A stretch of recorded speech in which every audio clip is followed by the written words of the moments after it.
প্রিয় শিক্ষার্থী বন্ধুরা, আসসালামু আলাইকুম। ইংলিশ পার্ক একাডেমির পক্ষ থেকে তোমাদের সকলকে স্বাগতম। আজকে আমরা আলোচনা করব আমাদের কমপ্লিটিং সেন্টেন্স নিয়ে। তোমরা জানো যে কমপ্লিটিং সেন্টেন্স সাধারণত একটি গ্রামার, যেটা সাধারণত ক্লাস 9-10 এবং ইন্টার বা কলেজ লেভেলে থাকে। তো চলো আমরা আজকে কমপ্লিটিং সেন্টেন্স নিয়ে আলোচনা করব। সাধারণত কমপ্লিটিং সেন্টেন্সটা কী, এটা আগে আমাদের বুঝতে হবে। কমপ্লিটিং সেন্টেন্সের মূল বিষয়টা কীরকম থাকে, কীভাবে থাকে। কমপ্লিটিং সেন্টেন্স অনেকভাবে থাকে। যেমন, তাহলে আমরা এখন তোমাদেরকে বোঝাতে চেষ্টা করতেছি যে দেখো, দে গো টু স্কুল, এই বাক্যটা কী লেখা আছে, দে গো টু স্কুল। এখানে কিন্তু তারপর দে গো টু স্কুল, তারপর একটা শূন্যস্থান দিয়ে দিছে। অর্থাৎ এখানে তুমি ইচ্ছা করলে কী করতে পারবে, এটাকে বলে কমপ্লিটিং সেন্টেন্স। ইচ্ছা করলে এখানে তুমি ফ্রেজ বসাতে পারবা। কী বসাতে পারবো? ফ্রেজ। ইচ্ছা করলে এখানে তুমি একটা ফ্রেজ বসাতে পারবা, আবার ইচ্ছা করলে এখানে একটা তুমি ক্লোজ বসাতে পারবা, আবার ইচ্ছা করলে এখানে তুমি একটা ক্লোজ বসাতে পারবা। ফ্রেজ কি আর ক্লোজ কি, এই সম্পর্কে তোমার ধারণা রাখতে হবে। ফ্রেজ কি? ফ্রেজ হচ্ছে কিছু শব্দাংশের সমষ্টি।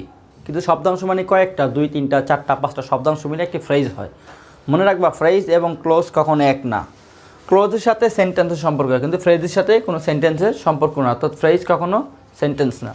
ফ্রেজ হচ্ছে কিছু শব্দাংশ সমষ্টি, যেমন brother of my, helping him, A Superman, an important man. দেখো তো এখানে একটা ওয়ার্ড, 2টা ওয়ার্ড, 3টা ওয়ার্ড মিলে একটা শব্দ, কিন্তু এটা কি কোনো বাক্য হয়েছে? এখানে কি সাবজেক্ট, ভার্ব, অবজেক্ট কিছু আছে?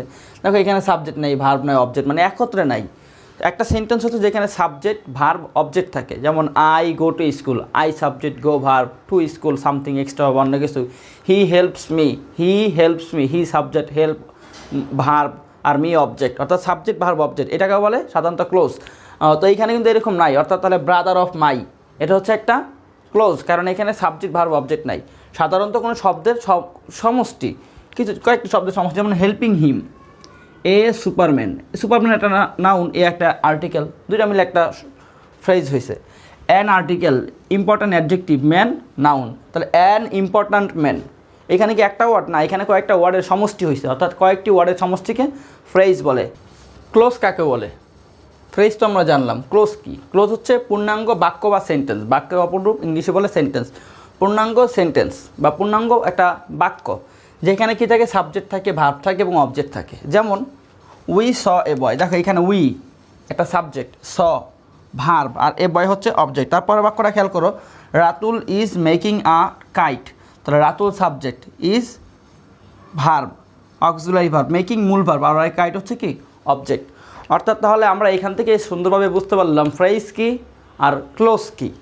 এই ফ্রেজ এবং ক্লোজ কমপ্লিটিং সেন্টেন্সে সাধারণত আমাদের কখনো ফ্রেজ বসাতে হয়, কখনো ক্লোজ বসাতে হয়। যেমন দে গো টু স্কুল, তারা স্কুলে যায়, এই কথা কিন্তু এখানে কিন্তু পূর্ণাঙ্গ রূপে প্রকাশ পেয়েছে। এখানে এই বাক্যটা পরিপূর্ণ হয়ে গেছে। তারপর আমরা ইচ্ছা করলে এখানে কি একটা ফ্রেজ বসাতে পারি। ফ্রেজ কি? তারা স্কুলে যায় কী করতে? তারা স্কুলে যায় শিখতে। তাহলে আমরা লিখতে পারি কি, ফর লার্নিং। আমরা কি জানি, প্রিপোজিশনের পরে ভার্বের আইএনজি হয়। যেমন ফর হচ্ছে একটা প্রিপোজিশন, তাই এখানে এরপরে কি মূল ভার্ব আইএনজি যুক্ত হয়ে গেছে। For learning, for going, for learning. তাহলে তারা স্কুলে যায় শিখতে, অথবা তারা স্কুলে যায়, অন্য কোনো ওয়ার্ডটা তুমি দিতে পারো, এটা বাদ দিয়া, বা তুমি এটা বাদ দিয়ে লিখতে পারো রেগুলারলি, প্রতিদিন যায় বা সবসময় যায়, দৈনন্দিন যায় বা নিয়ম মতো যায়, তারা রেগুলারলি। এই যে আমরা ফর লার্নিং বা রেগুলারলি, এটা কিন্তু একটা বাক্য, সাবজেক্ট, ভার্ব, অবজেক্ট বসেনি, শুধুমাত্র একটা শব্দের খণ্ডাংশ বসেছে। এটাকে বলে কি, ফ্রেজ।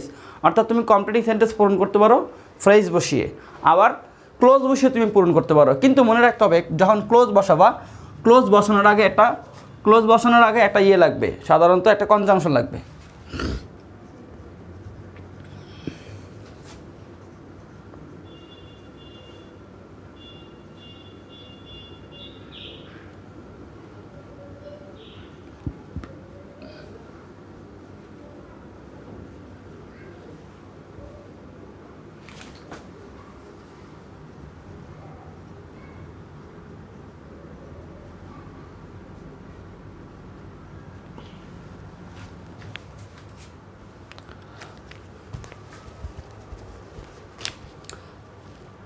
তাহলে আমরা বললাম কি, যে তোমরা ফ্রেজ বসাতে পারো, আবার ক্লোজ বসাতে পারো। কিন্তু ক্লোজ বসানোর আগে তোমাদেরকে মনে রাখতে হবে একটা কনজাংশন নিতে হবে। দুইটা বাক্যের মাঝখানে যখন তুমি ক্লোজ বসাবা, দুইটা বাক্যের মাঝে তোমাকে একটা কনজাংশন নিতে হবে। কনজাংশন কি?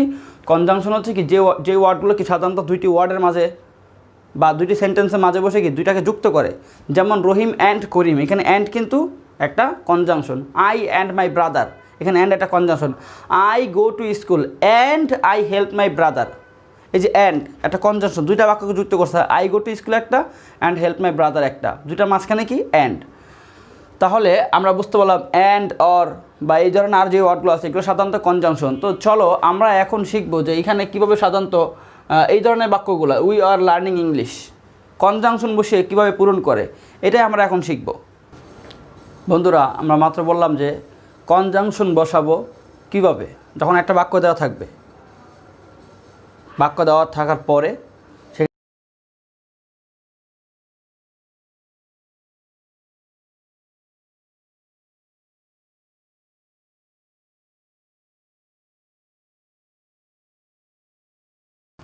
তাহলে হু ইজ দ্যাট আলোচনা করার আগে আমরা আগে বুঝে নিব কখন হু বসে আর কখন হুইচ বসে। হু এর আগে নাউনটি সবসময় কী থাকতে হবে, মানবজাতি থাকতে হবে বা ব্যক্তি থাকতে হবে। যেমন আমরা ব্যক্তি বুঝি সাধারণত মেল অথবা ফিমেল, মূলত এটা হবে পুরুষ অথবা মহিলা, মানবজাতি হতে হবে, অন্য কিছু হলে হবে না। যেমন এখানে দেখো দেয়ার ইজ এ বয়, একটা বয় ছেলে, বয়টা কি ছেলে না, তাহলে এখানে কী হবে হু। আই স আ ম্যান, ম্যানটা কি একজন ব্যক্তি, তাহলে এখানে কী হবে একটা হু হবে, নট হুইচ। কখন হুইচ হবে, আগে মানুষ বাদে যে কোনো কিছু, সেটা মানুষ বাদে, মনে করো এটা আমাদের যে কোনো টাইগার, বাঘ, ভাল্লুক, হাতি, ঘোড়া, হরিণ, যা ইচ্ছা তা, আমাদের কলম, পেন্সিল, লাইট, মোবাইল, যা ইচ্ছা তা হবে সাধারণত, সেই ক্ষেত্রে কী হবে তারপরে হুইচ হবে, বা দ্যাটও বসাতে পারো তুমি। তাহলে কখন হুইচ বা দ্যাটও তুমি বসাতে পারো, দ্যাটও একই নিয়ম, দ্যাটও একই, দ্যাট এবং হুইচ সাধারণত এরা দুইটাই এক। তাহলে এইখানে দেখো যেমন we saw a big elephant, elephant কি ব্যক্তি, এরা কি ব্যক্তি, এর কি মানবজাতি না, এরা মূলত হচ্ছে মানবজাতির বাহিরে, তাহলে কী হবে এদের পরে হুইচ হবে।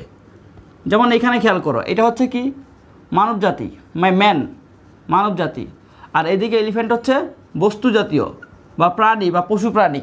এই সমস্ত ক্ষেত্রে সাধারণত তাদের নামের পরে হুইচ বসে। যেমন হি হেল্পড আ ডগ একটা কুকুর, তাহলে কী বসবে এখানে একটা হুইচ বসবে, which. I love to learn English, তারপরে কী বসবে, তাহলে ইংলিশ একটা সাবজেক্ট, তাহলে এটা একটা কী বসবে হুইচ বসবে। তাহলে আমরা বুঝতে পারলাম যে কখন হু বসে আর কখন হুইচ বসে, অর্থাৎ নাউনটা যদি ব্যক্তি হয়, পুরুষ হয়, তাহলে তারপরে সাধারণত হু বসে, আর যদি বস্তু হয় তাহলে হুইচ বসে।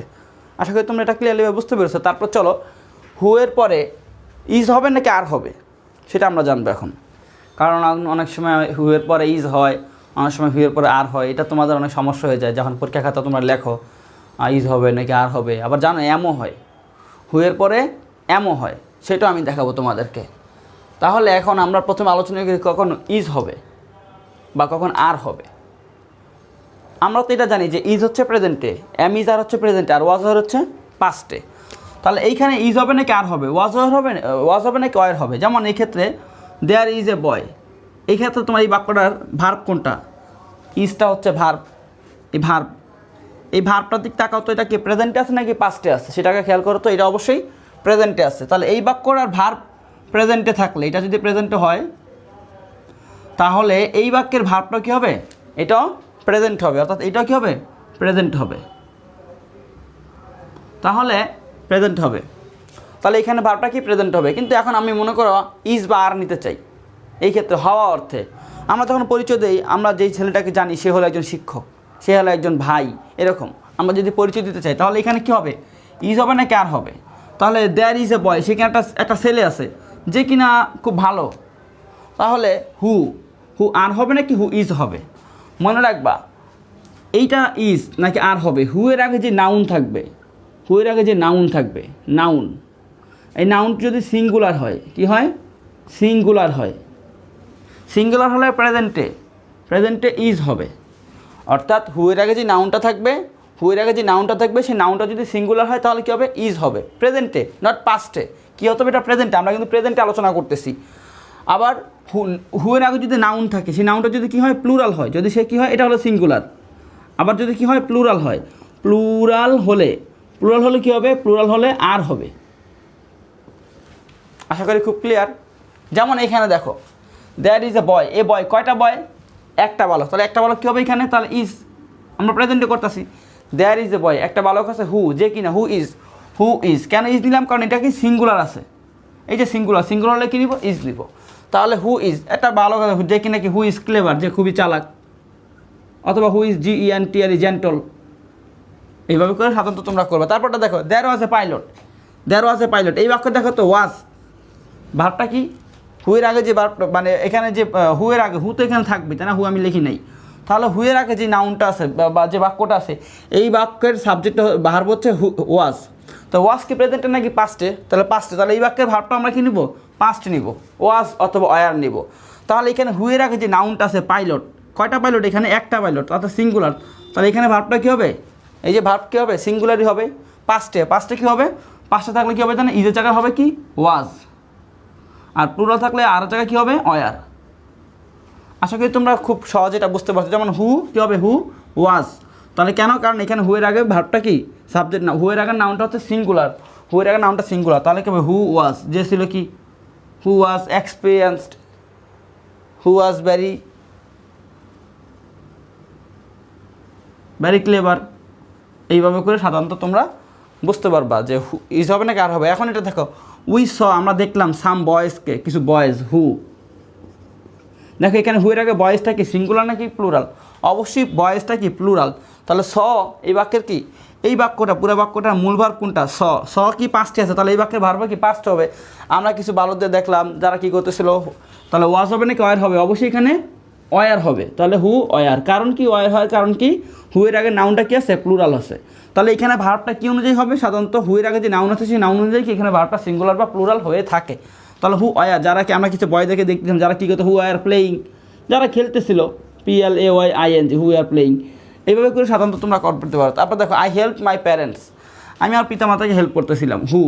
যারা কি নাকি আই হেল্প মাই প্যারেন্টস, হু। তাহলে এখানে হুয়ের আগে যে নাউন, এই নাউন আছে, নাউনটা প্লুরাল, তাহলে কি ওয়ার হবে? হু ওয়ার, হু আর মাই কি? হু ওয়ার যারা আমার যত্ন নিয়েছিল, আমি যাদেরকে সাহায্য করতেছি তারা আমাদের কি একসময় যত্ন নিয়েছিল, তাহলে কী হবে? Who were caring of my বা my, caring of me, care of me, আমাকে যত্ন নিত। তাহলে আমরা মনে করি তোমরা খুব সহজে বুঝতে পারছো যে হু এর পরে বা হুইসের ক্ষেত্রে একই নিয়ম, হুইসের আগের নাউনটা দেখবা সিঙ্গুলার নাকি প্লুরাল, তাহলেই হবে। তাহলে এখানে আমরা দেখলাম কি হুয়ের আগে যখন নাউন সিঙ্গুলার থাকে তখন প্রেজেন্টে ইজ আর পাস্টে ওয়াজ। হুয়ের আগে যদি নাউন যদি প্লুরাল থাকে তাহলে প্রেজেন্টে আর পাস্টে ওয়ার। আশা করি খুব সহজে তোমরা এটা বুঝতে পারছো। যেমন এখানে যদি স না থেকে সি থাকতো তাহলে কী হতো? এখানে আর হয়ে যেত, কারণ এখানে সি প্রেজেন্টে। তাহলে মনে করতেছি তোমরা খুব সহজে এটা বুঝতে পারলে। চলো তারপরে আমরা নেক্সট আলোচনা যাই যে আমাদের বইয়ে যেভাবে থাকে সেটা আমরা কীভাবে করবো সাধারণত। তাহলে আমরা তোমাদের একটা প্র্যাকটিস করে বোঝাতে চাই আবার যে কীভাবে তোমরা বুঝবে। তাহলে দেখো, we are helping a man who আছে, এখানে ইজ এবং আর আমরা দুইটা দিয়ে রাখছি। এখন তুমি বলো এখানে ইজ হবে নাকি আর হবে? তাহলে এখানে ইজ হবে নাকি আর হবে? তাহলে এখানে আমরা হু দেখলাম, হুয়ের আগে যে নাউনটা আছে ম্যান কি সিঙ্গুলার নাকি প্লুরাল? ম্যানটা হচ্ছে এখানে সিঙ্গুলার। তাহলে সিঙ্গুলার হলে কী হবে জানো? সিঙ্গুলার হলে সাধারণত ইজ হবে। তাহলে এখানে হবে কি? এটা ইজ, আর এটা হবে না। আবার আসো আরেকটা উদাহরণ, এই উদাহরণটা খেয়াল করো, we are helping a man, এখানে হু ইজ হবে নাকি ওয়াজ হবে? যেমন এখানে ইজ ছিল, তুমি বুঝতে পারছো এখানে ইজ। দেখো এখানে এ ম্যান কিন্তু সিঙ্গুলার, তাহলে ইজ কিন্তু আগের যুক্তি অনুযায়ী ঠিক ছিল, কিন্তু এখানে আবার ওয়াজ এসে পড়ছে।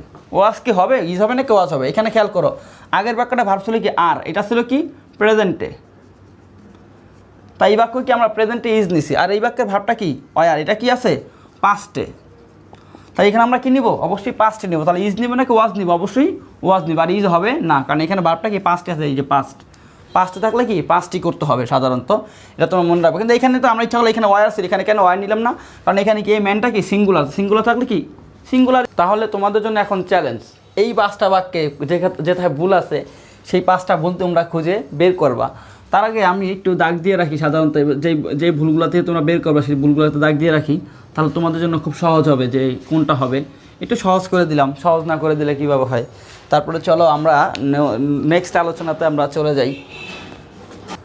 যারা একটু কঠিনগুলো করতে চাও তাদের জন্য এগুলো পারফেক্ট। যেমন তুমি অনেক সময় সবসময় am is are who is that am is are বা ওয়াজের বসাতে চাও না, তুমি অন্যান্য সময় ভার্ব বসাতে চাও। এক্ষেত্রে তুমি কী করবা? যেমন এটা দেখো, we saw a boy who is আর ভাল লাগে না বসাতে, ভাই হু ওয়াজ আর ভাল লাগে না, হু হ্যাজ হ্যাভ অনেক করছে, এগুলো আর ভালো লাগতেছে না। তাহলে আমরা এখন কী করবো? এখন আমরা মূল ভার্ব বসাতে চাই আমরা একটু সরাসরি, এবার আমরা একটু অন্যভাবে শিখতে চাই। তাহলে উই স আ বয় হু, তাহলে এই বাক্যটা খেয়াল করো, এর আগের বাক্য হু, এর আগের বাক্যটা, এই বাক্য ভার্ব কোনটা? স। প্রেজেন্টে আছে নাকি পাস্টে আছে? সটা হচ্ছে পাস্টে। পাস্টে থাকলে এখানে ভার্বটা কী হবে জানো? পাস্ট হবে। এই বাক্যে ভার্বটা পাস্ট হবে। তাহলে এখন একটা ভার্ব নিব। একটা বয়কে দেখছিলাম যে কী করতেছিল, যে কাজ করতেছিল, যে কাজ করলো, তাই না? যে চুরি করলো বা যে হাসলো। তাহলে আমরা এখানে একটা হাসা ইংলিশ কি? লাফ, LAUGH, লাফ। এখন আমরা কি যে বলছিলাম এখানে স পাস্টে, তাহলে এই ভার্বটা কী হবে? পাস্ট হবে। তাহলে লাফের পাস্ট কি? LAUGHED, laughed. হু লাফট, যে হাসতেছিল, যে হাসলো। হু লাফ কি? যে আমাকে দেখে হাসলো, অ্যাট মি।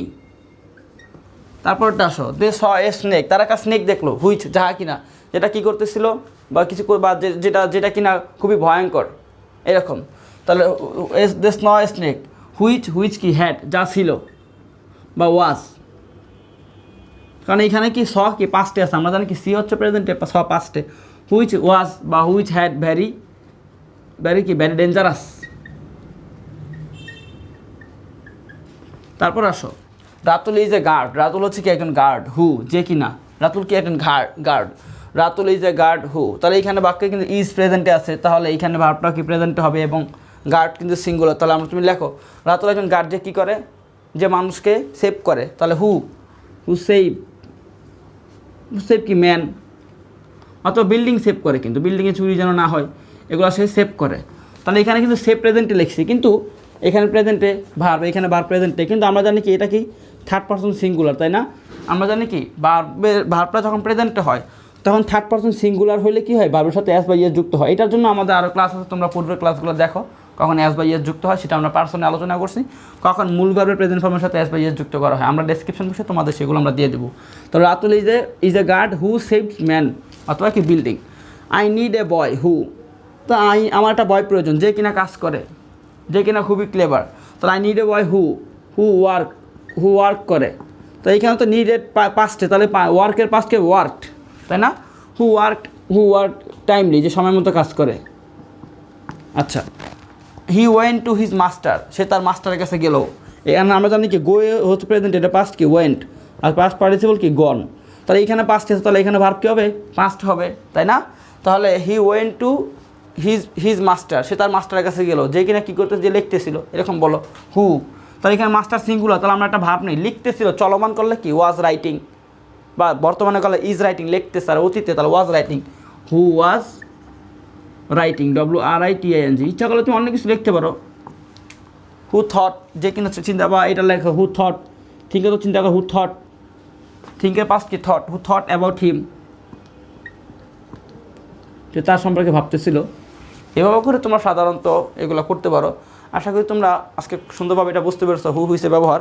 আমরা তোমাদের জন্য হু হুইসের জন্য আরেকটা পর্ব নিয়ে আসবো, তোমরা আমাদের সেই পর্বটা দেখবে। তোমাদের আজকে আমাদের ক্লাসটি দেখার জন্য অসংখ্য ধন্যবাদ, এবং আমাদের ক্লাস কেমন লেগেছে সেটা তোমরা আমাদের কমেন্ট বক্সে জানাও, এবং তোমরা আমাদের ভিডিওগুলো শেয়ার করো, সাবস্ক্রাইব করো অন্যদের সাথে। আশা করি তোমরা আমাদের ক্লাস থেকে আজকে অনেক কিছু বুঝতে পেরেছো। তোমাদের সকলকে ধন্যবাদ। আসসালামু আলাইকুম।